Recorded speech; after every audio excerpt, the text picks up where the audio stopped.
काली स्वामी जाइए मार्केट परिबा आनिबा पई तांको मिली जाइए छोट कसी भेंडी जोटा कि तांकर बहुत ही पसंद। तो मु भेंडीर गोटे आइटम बनाए सेटा स्वामींकर बहुत ही पसंद। तो मु कौन कली ना भेंडी को ये भल भाव में धोई नेली ऊपर तल काटी रखीदेली। बर्तमान किसी पियाज रसुण अदा कंचा लंका जीरा को गोटे छेचाटे बन नेली। 2 चामच बेसन, 1 चामच कॉर्नफ्लोर, 1 चामच चाउल गुंड सहित स्वाद अनुसार लुण, टिके हलदी गुंड और टिके गरम मसला, छेचा होइथिबा मसला को पकाई अल्प पानी दे गोटे बहलिया मिश्रणटीए बनेनेली।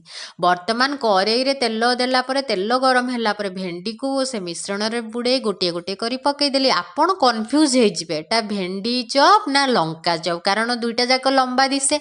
जे जाए आपण एटी को न खाइथिबे से जाए आपणकर कन्फ्यूजन दूर हेबो नाही।